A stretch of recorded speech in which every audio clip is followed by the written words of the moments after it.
The Mariners fall to the Yankees, but they got the Angels coming up next. What are your thoughts? We'll give you ours. Baseball stuff!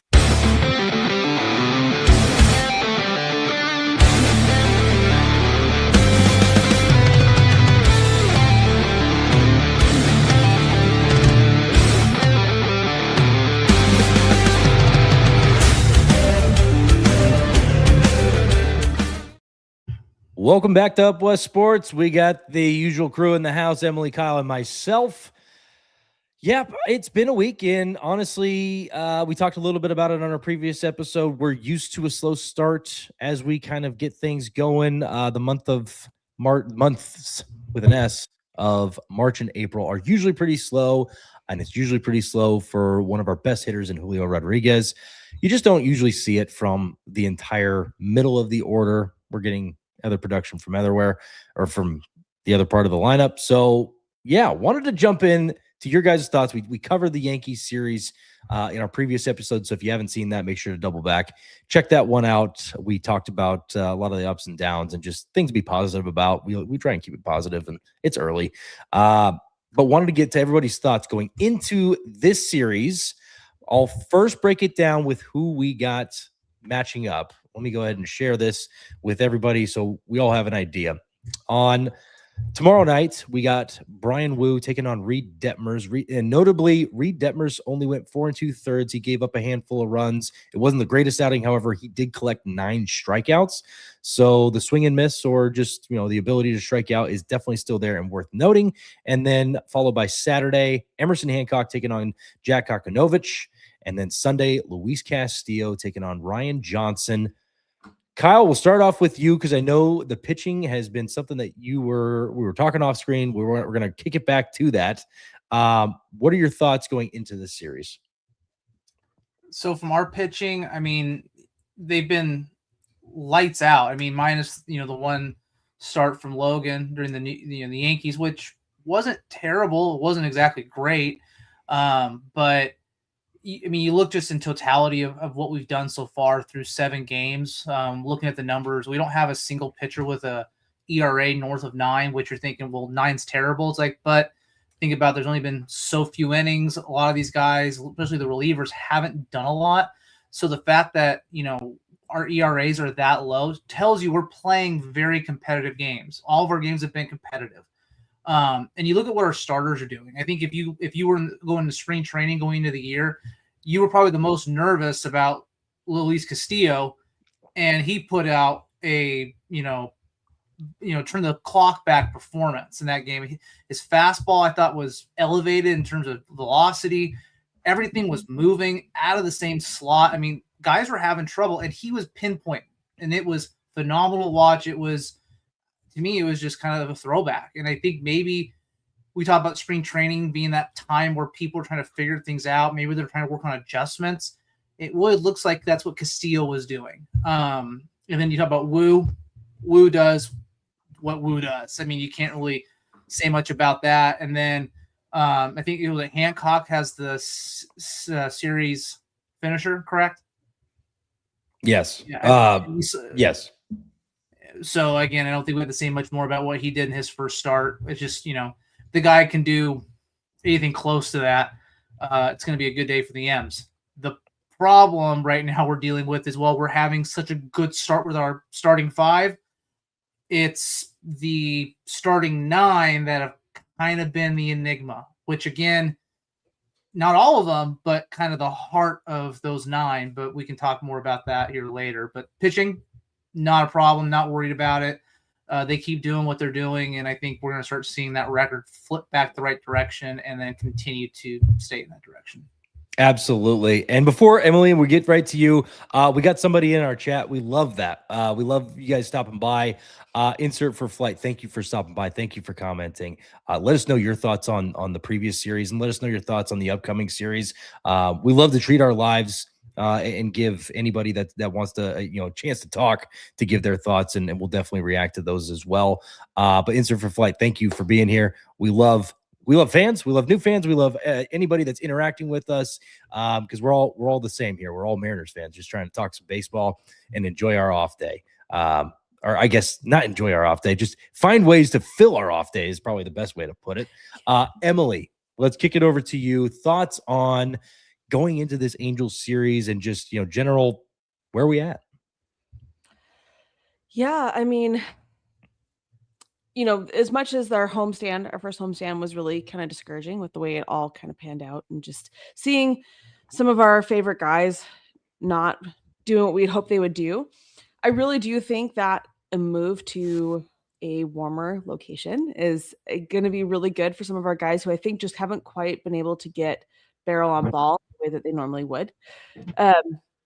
And, having watched enough baseball and also being mom of baseball players, it's just like once you start doing that once or twice, you kind of figure it out and that changes everything. And so I do think moving to a warmer location where the ball tends to travel farther is going to be a really great thing for these guys to hopefully figure some things out. Otherwise, I just want to echo what you said, Kyle. If our starting rotation can do what they've done or what they did for the first week and a half of the year, or just over a week of the year, we're going to be in good shape. And that is pitching wins games, right? Your offense can figure things out, but if your pitching staff or your rotation is struggling, that's going to lose you more games than your offense will lose you. And I just think I'm not concerned about our start, but I do think that heading into some warmer weather and hopefully getting a change of scenery is going to make all the difference. Yeah, and traditionally we do play better on the road. Before I give my thoughts and opinions, I live down here in Arizona. Been down here for a while now, and it's always nice to get a Seattle beer. This is not a promotion, by the way. This is genuinely. I got some Seattle beer. I want to let you guys know. Shout out Elysian, one of my favorite breweries back up that way. Still will die for a Mac and Jacks to be sent to Arizona. Still waiting for that, or a Bodhisattva. Man, do I miss those. Georgetown Brewing, shout out. Mac and Jacks, shout out. Yeah, I agree. I think traditionally we've played better on the road early in the year. And so it's nice to get down, especially against a team that we're familiar with. Speaking of which, we were 9-4 against the Angels last year. Their roster has been not overhauled, but changed just a little bit. Most notably was actually one of our own, Luis Rengifo, is now gone from that roster, and that's kind of a little bit of a relief because that guy, he was pretty good. I enjoyed watching him play and wish he would have stayed a Mariner. But we're looking at a new era, I guess is the best way to put it, of Angels baseball. So, tomorrow kicks off game 1. Curious how 2026 is going to play out. Sometimes they've been pesky, even on our good years where we're still 85 wins or 80 to 90 wins. We still find them, kind of being pesky and just being around everything. So as we get into this year, let's see kind of how things shake down. But we got some kind of cool news to talk about. Kyle, I want to kick it over to you first. Let's talk about the Cole Emerson deal. What's going on with that? What are your thoughts and feelings on that one?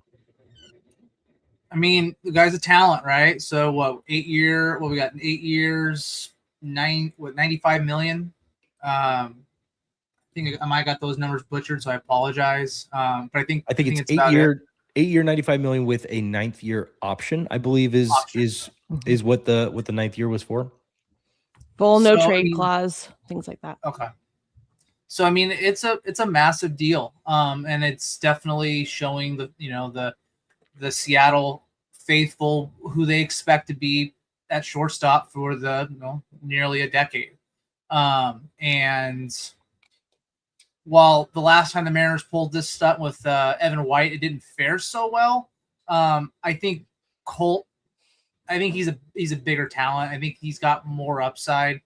Well, Evan White, I think, was a hell of a player. And honestly, I think his injury, that really wasn't on him. That was just kind of a unfortunate circumstance.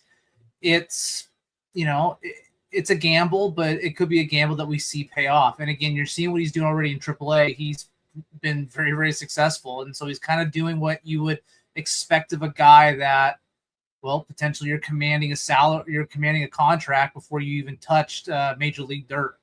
I think the question that I have, though, is you make this move, but with a lot of pending moves currently on your roster, primarily your pitching staff, Gilbert and Kirby. So I guess where I'm sitting here as a fan, kind of understanding that is, I really hope that by you announcing this deal, that you've already got something set in stone with at least one of those guys. Because if you don't, it kind of is a middle finger to what they've done for you for the last 4 years. Well, it's definitely not set in stone because stone would be the pen to paper and to finish the deal. But a handshake agreement saying, hey, we're going to wait until middle of the year, but this is kind of how it's shaken down. To be honest, I don't know. I would love to be a fly on the wall and see what those conversations look like. Do those handshake deals ever come across, or are they still that far apart? And when they see a deal with with Colt Emerson, does that kind of get under their skin? I doubt it gets under their skin because I think this year you're seeing Pete Crow Armstrong kind of lead the charge with young guys getting long-term contracts or just bigger contracts. And then you got Cooper Pratt with the Brewers. And then obviously, Colt Emerson. And now just today you saw Connor Griffin go even bigger and better of a deal. And honestly, deservedly so. That guy is on pace to potentially become the next Mike Trout if he stays in the outfield, or he can play shortstop. That's how good this guy is. And I'm excited to see him play tomorrow night. He did just get the call up. If you haven't heard the news, sorry, I'm breaking it to you, but Connor Griffin did get the call up, and he also signed the long-term deal. Similar to Colt Emerson, I believe is 8-year, 115 mil. So just, slightly above, slightly, but 20 million above. I thought Colt Emerson. I thought it was north of 140. I thought it was 140. I thought he was making like almost 16 million AAV. What I saw was Connor Griffin. What I saw was 15 mil AAV, but yeah, maybe you're right. I could have swore I saw. You said 15.5. 15.5, 8 years, 120. I'm sorry, math. Yeah. 9 years, 140. Oh, it was 9 years, 140? I'm looking at Buster Olney's 9 years, 140, working on finalizing. I don't know if there's anything more, like if there's like what the full breakdown on that is, but that was what Buster Olney said this morning. There you go. Sorry, misspoke. Ability to be wrong. Sometimes I do that, and I didn't have the information right in front of me, but he did sign a long-term deal. He is getting called up. That's happening tomorrow. He'll probably crack the scene. I don't know if he'll play center field. That Mangum kid that they got out in center field, I like him. I would imagine they do that for that. Looks like 9 years, 140 mil is what it looks like it's breaking down till. But regardless, how does it compare to the Mariners and their situation, what we got going on? Honestly, I think with everything heating up with the CBA and with the potential of a salary cap, I think you're starting to look at some of these younger players getting locked up more. And I think you're going to see more of it from the superstars. Kevin McGonigal could be next up, or just, on the charge for handling that. Because I think they want to lock up these guys if they can before a CBA hits, before a correct dollar amount hits, so that they have to, restructure their org or restructure financially. So I think you're going to see, I think it's going to be the trend. So do you think that would be maybe grandfathered in kind of deal? So what I think is going to happen is something similar to when the NFL did a salary cap with, they'll have X amount of years to get down to said number. If you're the Dodgers and you have this absolute FU cap that's going on with all these numbers, what they're probably going to try and do is say, hey, by 2028, we need you down from 300 million to, I'm throwing out numbers here, but 300 million to 280 million. And then 2029, we need you down to 260 million, and so on and so forth, until they get down to the threshold that, makes sense. And I think they're going to put like maybe a 5 or 6 year period around that to get all teams down to that number, or all teams up to that number. Teams like the A's, teams like the Marlins, Rockies, all these teams that are well below, which that was another argument to be made. Is this salary cap, going to hurt a lot of players? Well, if you think about it, there's so many teams. There's only an upper echelon of teams that are way overpaying, like the Mets and the Dodgers and the Red Sox and some of those other teams that are well above.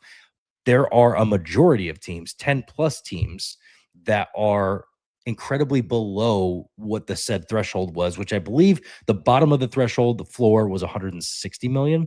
Or maybe it was 140 million to 220 million, somewhere in that threshold. But there's so many teams that would have to bump up that it would actually increase roster salaries, which So fun really, fact. So it's really not a salary cap; it's more of a salary window. Oh yeah, it's a salary window, just like I think any other sport has a salary window. I think even the NFL has a salary floor. NHL has a salary floor. All the other I play too many video games to know the salary floors on those. They don't stay dynamic with real life as they do in video games. And I know I'm throwing out video games like yeah, that's the real number, but they do have a floor is kind of the point I was trying to make. So yes, now that we talked a little bit about Cole Emerson, where he's at, we got JP Crawford coming back. What does this look like? What does this implicate? What are our thoughts about just JP coming back? Emily, we'll kick it over to you first. Yeah, I mean, like I said last night, or I guess the podcast went out this morning, I do think that this is JP's last year in a Mariners uniform. And so I have no problem with us bringing him back, at least for now. But I do wonder kind of what I think he's going to have I don't want to say shorter leash, because I do think that our organization is really married to the idea of JP being our shortstop. We've seen that. We talked about that before, of just different opportunities the Mariners could have had to have a different player in at shortstop. But I do think that with the looming reality of Colt Emerson and his soon to be call up, whenever that soon is subjective to whatever the organization decides on. But I would imagine that that's always going to be in the back of their heads as to what is going to take this team the furthest forward. And so I don't know what that ends up looking like, but I mean, I'm excited to see JP back. You know, I was there at opening day, and I was pretty bummed that he couldn't be there for opening day, to be there to run out in the field with the rest of the rostered players. And because I do think that's likely his last opportunity to do so. But yeah, I mean, I think a lot of eyes are going to be on him and what his production is, just knowing that we have a star player in the wings who's like you said, Kyle hasn't even touched Major League dirt yet, but he's, we know what his capability is and we know what he's projected to be. And so I also think that the fan base is going to be particularly critical of JP, even more so than maybe last year, when everybody was complaining about how we had Colt Emerson down. And I mean, I think at that point he was still in Everett, so I don't know what people were thinking, but as he made his way up the ranks, you're not wrong. There was definitely some fight for, hey, this guy could help us out a little bit more. Yeah. It wasn't the Twitter majority, but it was definitely that it was at least being talked about. I did see it on for Twitter sure. as well. Can I for sure? So I think, go. This one I think is a bigger discussion. So please finish. Okay, well, I was just going to say, I think there's going to be a lot of really critical people on JP's defense. And if he's, maybe not producing as much offensively, there's going to be a lot of conversation on how much longer until Colt comes up. And of course, we're not the ones, making those calls, but I feel bad for JP just a little bit, in the sense of, like, we know that he's, starting to perform a little bit differently than he did in the past. And, he knows that there's a guy right behind him ready to push him out of a job. So I think it's going to be interesting to watch for sure. So I want to throw this one out, and I'm just thinking about just the team, kind of the flux that we're in currently, looking at the roster itself.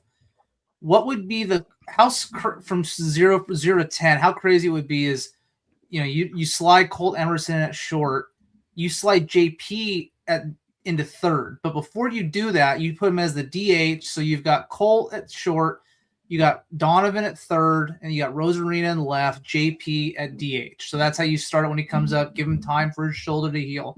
Again, this is a guy that is a phenomenal bottom of the order guy. Gets on base, walks, and as Gavin's talked about with the ABS, this guy's going to have a field day. It allows you to potentially move a guy like Cole Young up into the 2-hole, which I think he might be rightfully deserved to go sit in right now with how he's produced. But let's say his shoulder is now fully healthy. Who's to say you don't move him over to third? You have a Gold Glove shortstop playing third base, a little bit less range he has to deal with. I think he can make that throw with no problem. You move Donovan out to left field, and you move Randy Rosarina as your DH. I think you actually start solidifying some positions there. what's your take on 0 to 10 of that even being a realm of potential? I'll go first. I think it'd be wild to put JP at third, just because he doesn't profile. He doesn't really profile there. However, can he get the job done? I think he can. But his range, his mobility would fit better at second base if you're going to move him off of short, in my opinion. Also, profile, kind of, bat to ball, left-handed hitter, definitely profiles better as a second baseman.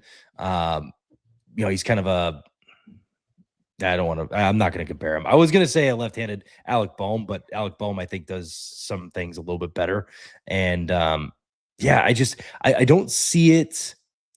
I don't see it holistically panning out at third base. It would be something. I would give him a chance to play third base over Jorge Polanco. I'll tell you that much. After seeing Jorge Polanco play last year, but I think getting back to the both of you guys' points on JP's emergence here, if he's going to be an everyday starter and he's not hitting at the plate, whoever's getting the shaft, whoever's not getting the playing time, whether it be Brendan Donovan moves to left field and Randy Rosarena doesn't hit. Maybe Luke Raley is now the full-time DH because of how well he's been doing, or Dom Canzone, either one. Whoever's getting the shaft in this, the fans are definitely going to let them know, hey, like, we want to see X player back in the lineup. Or if JP comes back, Cole Emerson goes to third, and you got Brendan Donovan at second, and Cole Young is getting the shaft, then yeah, you're going to see everybody say, get rid of him. I still think, I mentioned it on our other episode from this morning. There's a chance whenever they call up Cole Emerson and he hits if he hits the ground running like we all think he will, then that may not be in home runs, but that may just be just as a good overall hitter. There's a chance that you could see JP lifted before the trade deadline this year, in my opinion. And in that trade, you might be looking for just whatever you can kind of get back from it, or he's good enough if he's actually doing his weight, pulling his weight as a hitter, and he's still semi good as defensive shortstop, can play second base, and he's got that mobility and adaptability, I guess is the best way to put it. You love him in the dugout. You love what he can bring to a team. You're gonna fight tooth and nail to try and keep him on the team, but maybe setting realistic expectations for him. If that's an impasse, if you're at an impasse with him, then yeah, you're looking at whoever can take his contract and whatever you can get back for him. If it's a top 30 prospect because he's doing well, or if it's it's kind of like a Ryan Stanek situation where we did technically get a top 30 prospect in Ryland Thomas, who I still think is a very good prospect. He's just running out of age, in my opinion, to be a kind of a top prospect or prospect in general.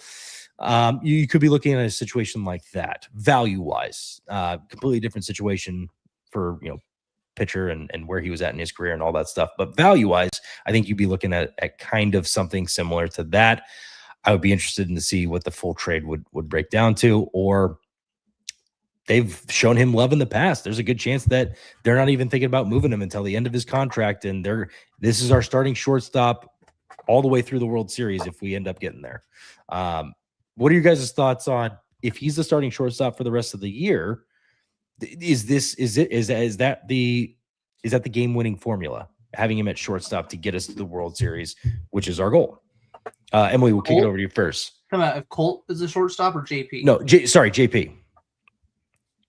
Because, that's the plan, right? He's coming back. He's going to be starting shortstop. If he's a starting shortstop for the rest of this year, Emily, what are your thoughts on, is that the winning formula? Honestly, that's a hard question because it is a hard question because I've got, and I feel like I have two schools of thought when I'm thinking about, like, it takes so much more than offensive and defensive production only to get to a World Series, right? And the idea of JP being with our team, if we make it to the World Series, is so enticing just because of who he is. And the fact that he really has been the captain of this team in many ways for a very long time. He's, our most veteran guy. He's been with the team through all the highs and lows, and I think he has more than earned the opportunity to do that. And also, I think that there's real concerns for, and like when I say real concerns for his defensive production, this guy's still like a multi-win player every single year, right? He's so excellent as a player, and I think that, I'm not going to be mad if we end up with him as our shortstop through the whole year. That's not going to bother me. That's I fair. do think that, and I do, but one thing that I was thinking about when you were talking about just the different like infield fluctuations and stuff is that I know that I've seen several people talking about, I don't think it's likely, but I've seen several people talking about, is there an opportunity for JP to showcase a little bit at second base this year, show his adaptability and flexibility in the event that he is looking for a different, like if we're moving him on either at the trade deadline or he follows through till the end of his contract and it goes into free agency next year, is there an opportunity for him to show a little bit of defensive flexibility so that he has a little bit more of a market for the next offseason? Potentially. I know that the Mariners trialed Cole Young a couple of times at shortstop instead of second base. I don't know that I would, those games, none of those were on TV, like none of those were broadcast. So I'd have to go back and look at the details and stuff. But yeah, I mean, it's hard because I feel like my sentimental self is like, okay, I'd really like for JP to be with us as we go for the World Series because I think he deserves it. But at the same time, when you look at the statistics and all those things, if he's producing like that 9-hole hitter that we know he is, and he really does use the ABS to its full advantage, like we think he will, then I do think he has a really good place on this team. But I also think that him being here creates a logjam for Colt Emerson. And unless, maybe perhaps Randy does move into DH and Colt Emerson takes the spot at third base and Brendan Donovan goes out to left field. We know that he's pretty successful out there in the corner outfield as well. Yeah, I don't know, but it does really just seem like you're either choosing to have JP at shortstop or you're choosing to call up Colt Emerson. It feels like there's not really a whole lot of creativity to be had there. Yeah, absolutely. Nolsey, well, I guess final thoughts on JP in this situation. So like when he first came on board, I wasn't the biggest fan. I just was, I didn't see it. And that last year, I think it kind of opened my eyes to JP, and I think maybe I got a better, and I think it opened my eyes a little bit more looking at baseball in a different light, especially because to me, batting average is the most overrated statistic in baseball. While it is a good statistic, I think it's overrated, especially when you look at a lineup. If I look at a 1, 2, 8, 9 hitter, I don't really care about your average. I care about your on base, which obviously takes average into account. But as an 8, 9 hitter, I need you to flip the order over. I don't care how you get on. I just need you to get on. And so for JP, if you're batting 250, 260, and your on base is 325 plus, like I'm sitting there jumping for joy. And if you look at, and I think, looking at with Colt Emerson and the JP discussion, right now with how if our offense was kind of firing how it kind of was in the second half of last year, I think it's pretty easy to put Colt in because you've got protection. Right now, we are so in flux. I mean, the fact that our 1 hitter and our 7, 8, 9 hitters are kind of making up this team. I mean, where do you put Colt? I don't think Colt's a 3, 4, 5 hitter. I think he's probably a 1, 2 hitter. And so it's like, well, are you really going to put that? Hey, buddy, we're really struggling in these spots. We need you to step in. I know you haven't touched the dirt yet, but we need you to produce. That's a lot to put on a guy. Like it's not. We don't need another Jared Kelly situation. Kellenic, think of any Jack Z player. I mean, that's kind of where this can come in, and you've already put him pen to ink, right? Pen to ink. You've paid the guy now, so you kind of have to. To me, there's no reason to rush him. But again, I mean, could Colt move around? Quite frankly, like could we? Because I think Cole Young. I mean, what I've seen so far at second base, he's been pretty damn good. And I don't think his arm strength profiles as a shortstop, unfortunately, and I don't think it profiles as a third baseman, even though his glove does. I think he's perfectly set up at second base, and he's played a great brand of ball. I mean, he's done a great job, and I agree. I think his arm will only take him so far, and I think second base is the perfect spot that he kind of lands. And yeah, just to kind of wrap the thoughts up on JP Crawford and the whole situation. Here's everything that had happened with everything. JP Crawford reinstated from the 10-day. Ryan Bliss was actually optioned. Our short stint of Ryan Bliss back in Major League Baseball. I'm rooting for the guy, man. I really am. Just he didn't show it. He looked lost at the plate. And granted, there was I believe a situation or two where it called for a bunt. I believe we were losing or it was close. It was a close game. It called for a bunt. He didn't get the bunt down twice and then ended up blowing a fastball by him, strike 3. Shout out Circling Seattle Sports too. If you're not following them, they do a fantastic job with just everything, covering pretty much every nook and cranny of Seattle sports. They put out this graphic here for JP Crawford and everything. So wanted to give a shout out to them as well. But yeah, it's tough with the situation at hand, what's happening with that. However, we do have another topic that we want to cover. And it's a big topic. So maybe it covers a couple of minutes here, but Nosey, I'll start with you. Extension talks. We talked about Cole Emerson, earlier in the night. Who's the next person that we're targeting, especially with a CBA looming within the next year or so? I mean, to me, it's Gilbert and or Kirby.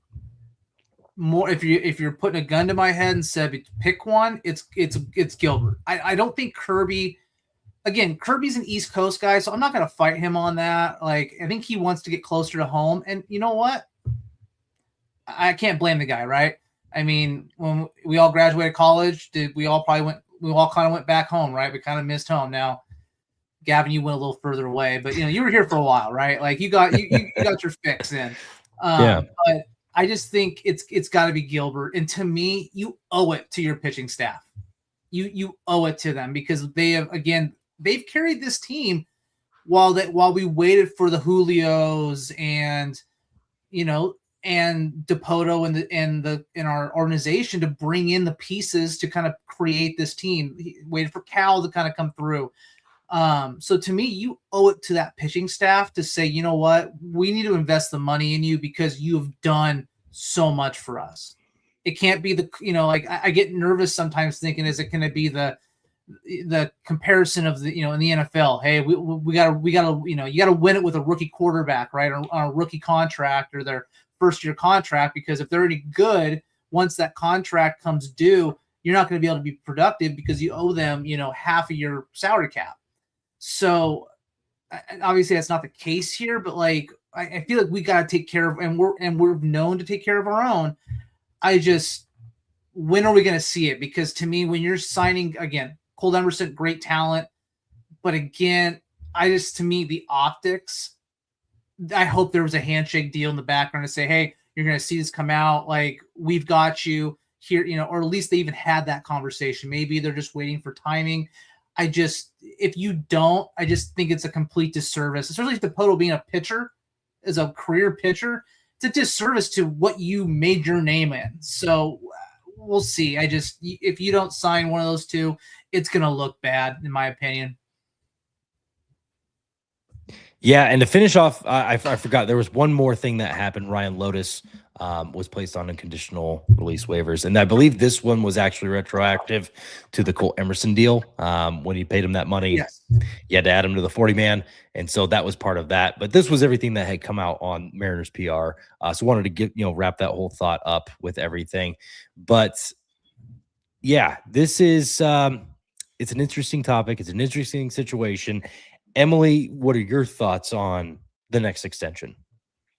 I mean, I agree. I think it's got to be either Logan or Kirby. More than likely Logan. I think George is going to end up somewhere on the East Coast because that's where he hails from. But, I think this would be a very different conversation if we weren't going into the arbitration situation that we're going into with just everything that's looming before the 2027 season.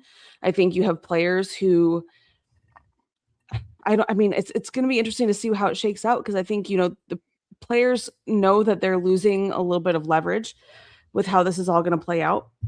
But also, like you said, Kyle, we just signed our top prospect to this incredible deal that's worth, I mean, it's worth a lot of money, right? And it is relatively front loaded, so you do have, or not front loaded, but back loaded, so you have money to spend in this meantime. But yeah, it's just I don't know. I would imagine, like, I feel like my whole evening has been, I don't know, I don't have an answer for that, but I do think I do think that the likelihood is we'll have at least one pitching extension before the end of the season, but I don't know who, and I don't know what it's going to look like. Well, and I'll give my, I guess, sort of hot take on this. I think you need, if we're talking about CBA potentially being involved, and we're talking about we need to grab guys while we still can, or lock guys up while we still can, before shit hits the fan, so to speak. Mm-hmm. I think Brian Woo's got to be the next, in my opinion. That's the guy that you're looking at long term. That's the guy that's kind of floated to the top and become even more of an ace, in my opinion, than Logan Gilbert. That's the guy that I'm looking at long term. And I'd pay a lot of money to lock that guy down long term. Beyond that, now I'm looking at Kirby. Now I'm looking at Logan Gilbert, and I'm evaluating them both. And we've definitely proven that if we draft, develop, and extend, that is definitely a good trend to follow. But we can't do that for every single player. Let's be realistic here. We've expected a lot from ownership to pitch in more money, and I think they've done. I know a lot of people might disagree with me on this. I think they've done a better job of putting money down when money needs to be put down. And we're in a better spot than we were a couple years ago when we were sitting at, 130 to 140 million. We're now up to 160 million as a team. And then adding the extensions that you're inevitably going to have to make in the next year, you're going to be closer to, 160, 180 million. And now you're looking at Luis Castillo, potentially his contract, ending or moving on in another direction with him. Randy Rosarena, the same. And that's how you're going to have to try and, get your money back, or I guess stay within a threshold that is reasonable for management. Because I don't see us surpassing 200 million unless they really just like and love that we are drafting and developing. If they love that idea, if management's saying that we're only extending guys that we give up a lot for at the trade deadline, like Luis Castillo and the deal that we got with him, or if it has to be a guy that we drafted, developed, and we kept on our own, or international free agent, Julio Rodriguez being one of those guys. If that's the only route that they're going, then yeah, I think that there's a chance that we get closer to that 200 million mark, if not over it. It's just, I'll believe it when I see it, I guess is the best way to kind of put it. But to put a cap on that, I think Brian Wu might be the next person that they're looking at in that long-term deal, just because of everything. And just because we're seeing young guys getting, locked up for longer deals. And Brian Wu's kind of earned it, in my opinion, over the other guys. Guys, we covered a lot today. We're so fired up for this Angels series. If you aren't already, if you're checking us out and you're like, I don't know, these guys kind of seem all right, consider giving us a like and a subscribe. Catch us. We're pretty much going every day. We go live on Thursdays and Sunday nights. If we don't go, I usually put something out on Twitter, but tell me if I didn't. Please let me know if I didn't let you know that we weren't going live. Public shame. Yes. Engage with our content. Public shame. No, we really appreciate all the subscribers out there. To be honest, I didn't do a video. I was going to. I just got carried away with work. But, we were at 498 subscribers a couple days ago, and we surpassed 500. Thank you so much to everybody that subscribes. Thank you to everybody that's just locked in and watching our stuff. It really does mean a lot. It truly does mean a lot, because we love talking ball, but we love talking ball with all of you guys. Like, it's a community. That's what this is. And, we've been lucky enough to make connections within the community and been integrated into the community. So thank you guys all. For Up West Sports, I'm Gavin. That's Kyle. That's Emily. Have a great